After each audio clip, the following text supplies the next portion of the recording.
Dear students, today let us learn a new type of chromatography which is gel permeation chromatography or GPC. Gel permeation chromatography is also called size exclusion chromatography and also molecular sieve chromatography. It is a type of liquid chromatography in which separations depend only on the basis of size of the analyte molecules.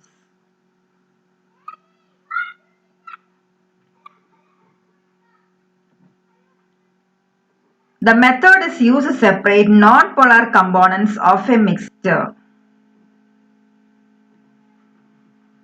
Gel permeation chromatography consists of passing a sample solution through a packing of hydrophobic microporous stationary phase, that is a packing of a material containing a network of pores, namely a high cross-linked gel.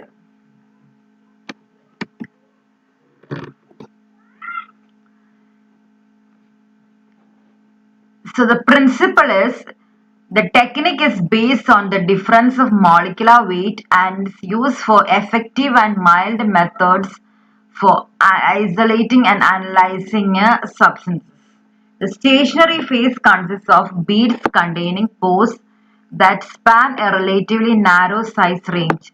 When the gel is packed into a column and percolated with a solvent, it permits the large molecular weight components to pass rapidly without penetration of the pores.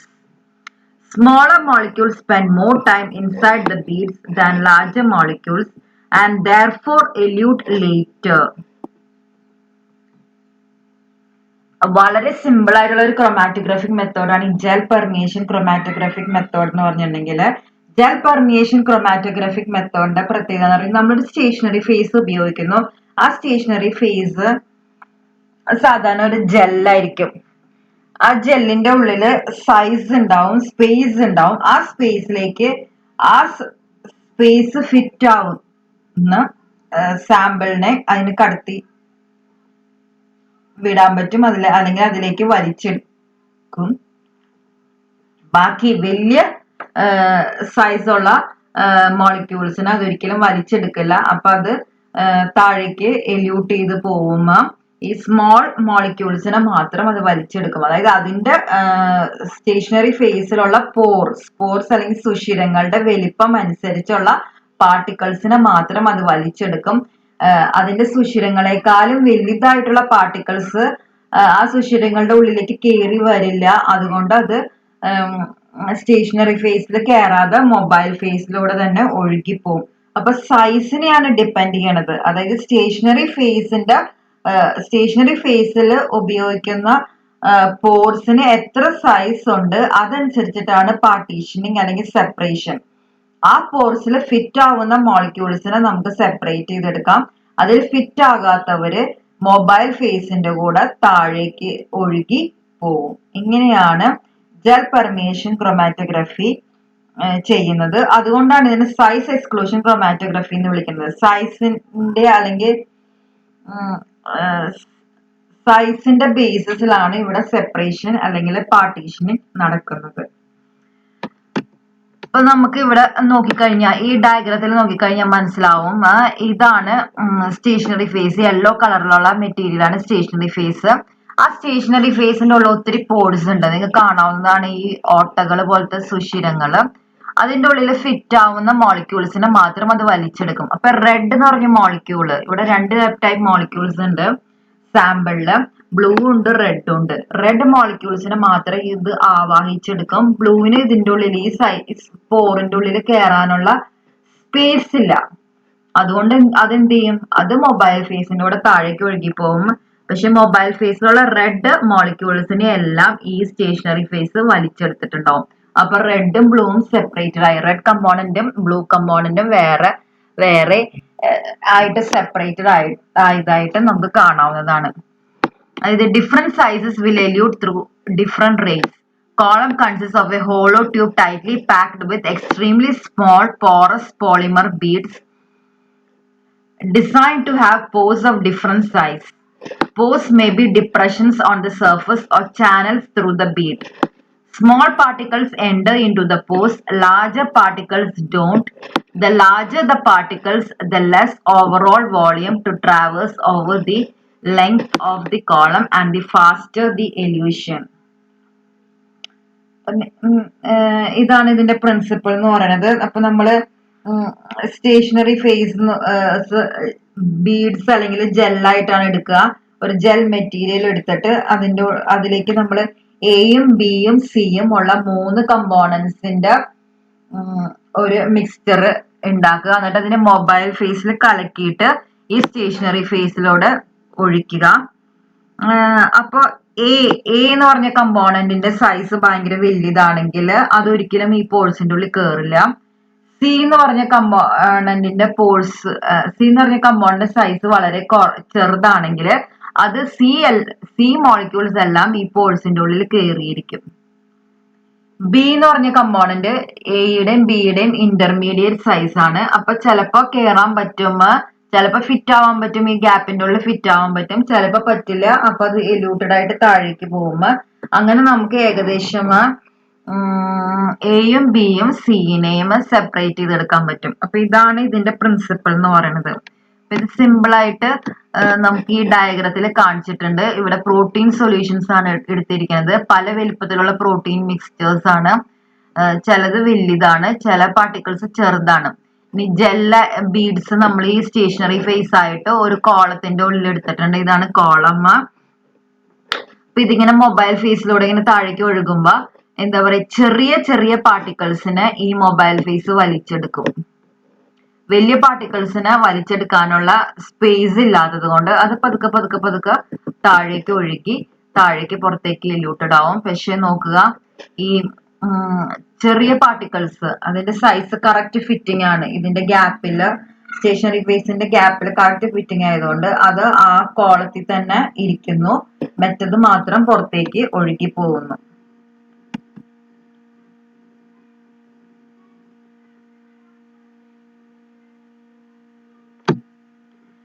Now the type of gel used. The gels used as molecular sieves are cross-linked polymers and they are uncharged and inert and they don't bind or react with the materials being analyzed. The type of gels used are dextran, which is called Cefadex, agarose gel, acrylamide gels, which is also called synthetic gel. Now this is the experimental setup for doing gel permeation chromatography. The mobile phase is taken here and the components are dissolved in this mobile phase. The solvent selected is one that does not induce any interaction between the sample and the stationary phase, so that the separation is solely on the basis of molecular size. Tetrahydrofuran is the most frequently used organic solvent in GPC. Other solvents used include toluene, dimethyl acetamide, dimethyl formamide, chloroform, etc. The solvent from a glass or stainless steel reservoir is filtered free of particulate matter and is passed through a degasser to remove dissolved gases. Dissolved gases remove ചെയ്യണം. അതിനുശേഷം pump ചെയ്യുക. Pump ചെയ്ത് കഴിഞ്ഞിട്ട് it is passed into a injector valve without disturbing the mobile phase flow. The column is then present here, which is 30 to 300 centimeter long and 4.2 to 25 mm internal diameter and is made from heavy walled glass tubing or stainless steel. Packings for GPC consists of polymer particles containing a network of uniform pores.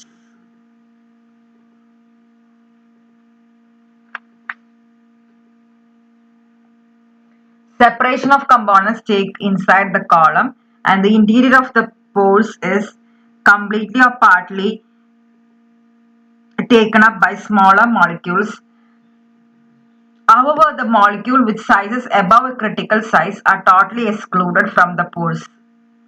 Thus, the flow of the mobile phase will cause larger molecules to pass through the column without penetrating the gel matrix, but the smaller molecules will be retarded according to the extent of their penetration into the gel particles. The separated components are then passed through a detector. The detector may function upon the measurement of properties like optical absorbance, light scattering, conductance, refractive index, conductivity, viscosity, etc. The signals from the detector are recorded by a data processing systems and recorders to yield qualitative as well as quantitative information.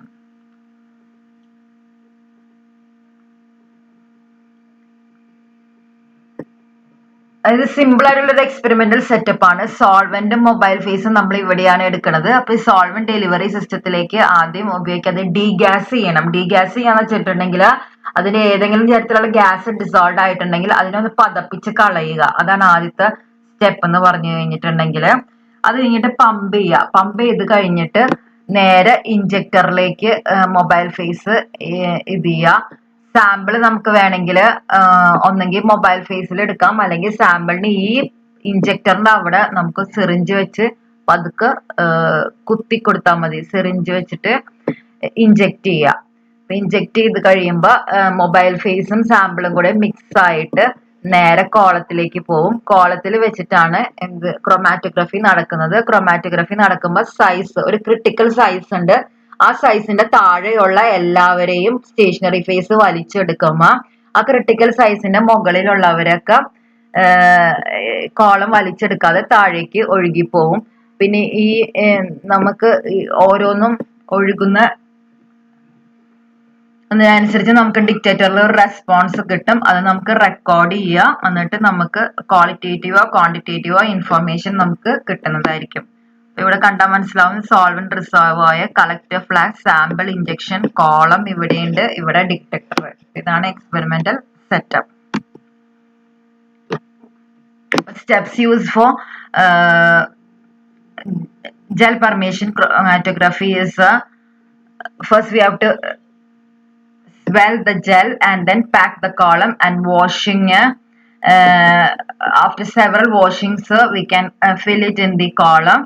So first is the preparation of column for gel permeation chromatography and loading the sample onto the column using a syringe. We have to അത് ഞാൻ നേരത്തെ പറഞ്ഞത് തന്നെയാണ്. സാമ്പിളിനെ നമുക്ക് syringe വഴി inject ചെയ്യുക mobile ഫേസിലേക്ക്.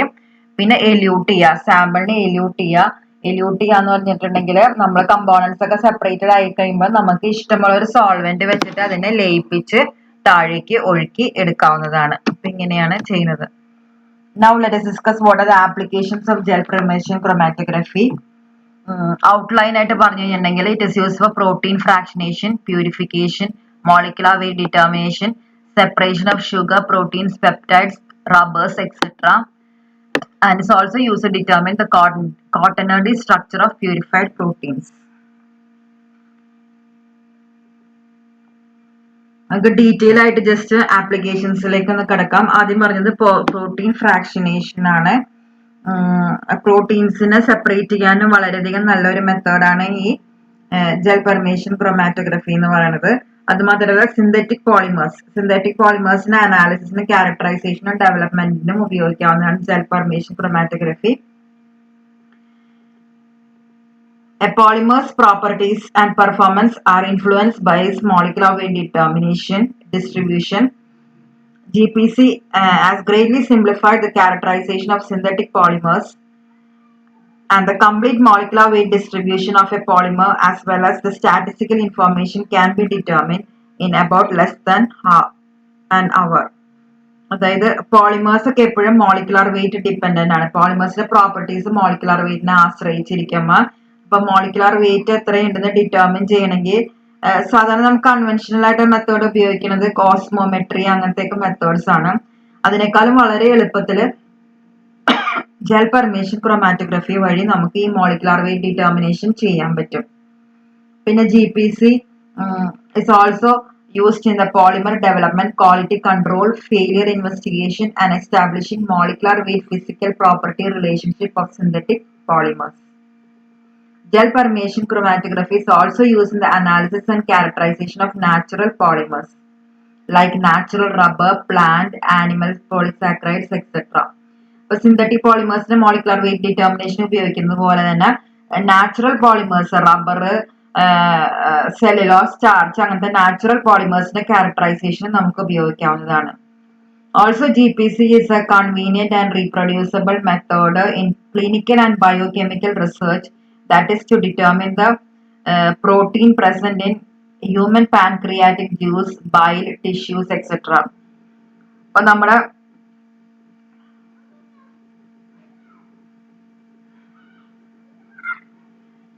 Human pancreatic juice അല്ലെങ്കിൽ നമ്മുടെ ദഹനത്തിന് സഹായിക്കുന്ന സബ്സ്റ്റൻസുകളാണ് ഈ പാൻക്രിയാറ്റിക് ജ്യൂസ്, ബൈലൊക്കെ. അതിന്റെയൊക്കെ ഘടന എന്താന്ന് കണ്ടെത്തണമെങ്കിൽ നമുക്ക് GPC ഉപയോഗിക്കാവുന്നതാണ്. ഏതൊക്കെ മെറ്റീരിയൽസ് അതിൽ അടങ്ങിയിട്ടുണ്ടെന്ന് അപ്പൊ മനസ്സിലാക്കാൻ പറ്റും. GPC also is used for separate biomolecules based on their sizes. It can be applied to the separation of biopolymers, polysaccharides, and nucleic acids. GPC is also used for the separation of salts and amino acids from proteins and for the analysis of complex biological samples. Pharmaceutical companies use gel permeation chromatography to analyze their drug products for purity and stability. GPC is also useful in the determination of environmental contaminants like polychlorinated biphenyls in animal tissues, traces of toxic substances in food samples. Gel permeation chromatography നമുക്ക് bio പോളിമേഴ്സിലുള്ള proteins ഏതൊക്കെയാണ്, nucleic acids ഏതൊക്കെയാണെന്ന് കണ്ടെത്താനും അതുമാത്രമല്ല amino acids ഏതൊക്കെയുണ്ട് proteins എന്ന് കണ്ടെത്താനും പിന്നെ drug pharmaceutical കമ്പനികൾക്ക് ഡ്രഗ്സിൽ എത്ര പ്യൂരിറ്റി ഉണ്ട് അല്ലെങ്കിൽ എത്ര സ്റ്റെബിലിറ്റി ഉണ്ടെന്ന് കണ്ടെത്താനും നമുക്ക് ഉപയോഗിക്കാവുന്നതാണ്. അതുമാത്രമല്ല കണ്ടാമിനേഷൻ അല്ലെങ്കിൽ അഡൾട്രേഷൻ കണ്ടെത്താൻ ഉപയോഗിക്കുന്നത് ഫുഡിൽ അനാവശ്യമായ ടോക്സിക് സബ്സ്റ്റൻസ് ആഡ് ചെയ്തിട്ടുണ്ടോ എന്ന് നമുക്ക് കണ്ടെത്തണമെങ്കിൽ GPC ഉപയോഗിക്കാം. പിന്നെ ആനിമൽ ടിഷ്യൂസിൽ മനുഷ്യന്റെ അല്ലെങ്കിൽ മൃഗങ്ങളുടെ ശരീരത്തില് ആവശ്യമില്ലാത്ത എൻവയറമെന്റൽ ആയിട്ടുള്ള ഹാനികരമായ സബ്സ്റ്റൻസുകൾ പോളിക്ലോറിനേറ്റഡ് ബൈഫിനൽസ് ഇതൊക്കെ വളരെ ലാർജ് ആയിട്ടുള്ള ടോക്സിൻസ് ആണ് നമുക്കറിയാവുന്നതാണ്. അത് വന്നിട്ടുണ്ടോ, അത് അടങ്ങിയിട്ടുണ്ടോ, അവരെ മാംസത്തിൽ അടങ്ങിയിട്ടുണ്ടോ, മൃഗങ്ങളുടെ മാംസത്തിൽ അടങ്ങിയിട്ടുണ്ടോ എന്ന് കണ്ടെത്താൻ നമുക്ക് ജെൽ പെർമിയേഷൻ ക്രൊമാറ്റോഗ്രഫി ഉപയോഗിക്കാവുന്നതാണ്. So these are the applications of gel permeation chromatography. So once more I say that gel permeation chromatography is dependent only on size, or it is done only on the basis of size. Gel is used as a stationary phase and mobile phase is usually any inert solvent. On almost tetrahydrofuran is always used as solvent. Thank you.